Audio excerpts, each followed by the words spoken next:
Nine for 5 minutes. Thank you very much, Chairman Luke DeMeyer, for scheduling this timely hearing, and to all of you who have just a deep level of expertise here. Look, as a former counterintelligence officer, I have personally witnessed the shady tactics of several of the regimes we've been talking about today, and worked to combat these nefarious relationships with many of the fellow adversaries we've highlighted. Their tactics, as we've highlighted, are not new, but our ability to respond to them must continue to evolve. Today, we hold this hearing to inform policy proposals and determine the best course of action to prevent illegal oil exports from our largest adversaries. Clearly, the sanctions and the oil price caps imposed by the Biden administration are not working, with both Israel and Russia reporting more profits from oil sales than ever before these wars began. So let's get started. Mr. Billingsley, I've led a bill called the Stop Terrorism and Illicit Financing Location Exploitation Act, or the STIFLE Act, which I'm proud to be leading with Ranking Member Beatty. Attached to this hearing would require the Treasury to look at the implementation of different forms of precise locations of tracking instead of relying on traditional IP addresses, which have been used since 1974, and as we've all highlighted, are easily spoofed and manipulated. As we've seen recently, over 98% of blocked compliance transactions from Iran had non-Iranian IP addresses. 97% for those in Syria, and 85% of those blocked in Palestine. It's time for the Treasury to start implementing new sanctions technology and not continuing to rely on something that was last used during the late days of the Ford administration.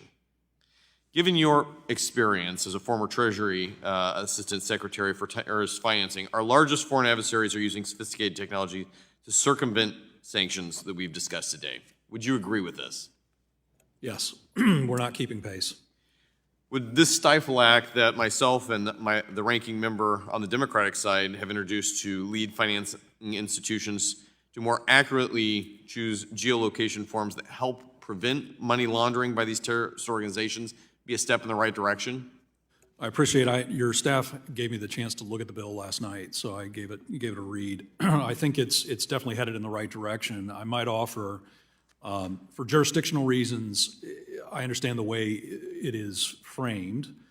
Ultimately, I would say within TFI, you might want to make this the obligation of the Assistant Secretary for Intelligence, OIA, for the Office of Intelligence Analysis, to prepare that assessment that you call for.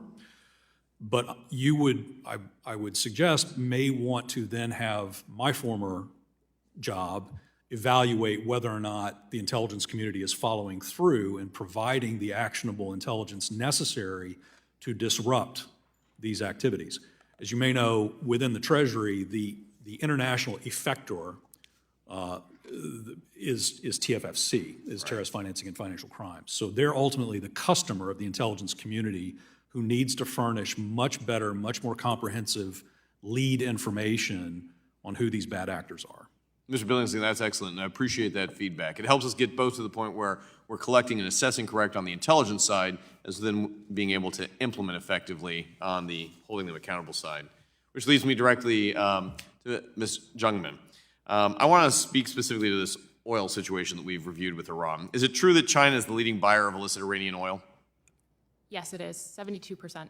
Is it true that Iran sales have increased nearly 400% since 2020? Yes. Is it also true that in the last 2 years, Iran has added $80 billion to its coffee from the sale of illegal oil that's then transferred on to Hamas, Hezbollah, Houthi rebels, other terrorist groups? That's correct, and it's a conservative figure. So from that, I want to talk about the clearest challenge that we have is not just stopping the exportation of this, but how this oil is being transferred out of Iran to these buyers. Is this being provided by an armada of literally ghost ships that are no longer being tracked or able to intercept? Yes, it's they're being transported on what's called the Ghost Fleet, and the Ghost Fleet got that term not because of actually ghosts, but because they are using discrete or different methods to try to evade the sanctions, such as ship-to-ship transfers, manipulating their transponders, flag hopping. However, our organization does this type of tracking, and if a small nonprofit like us can do it, we believe that there are other entities around within the U.S. government or outside of that to be able to do the tracking as well and then enforce those sanctions on the vessels. In fact, from the oldest days of privacy, perhaps one of the best ways to go after this is going after these insurance vessels. Is that correct? That would be correct. Wonderful. Thank you, Mr. Chair. I yield back my time. Gentleman yields back. With that, we go to the gentlewoman from Texas. Ms. De La Cruz is recognized for 5 minutes.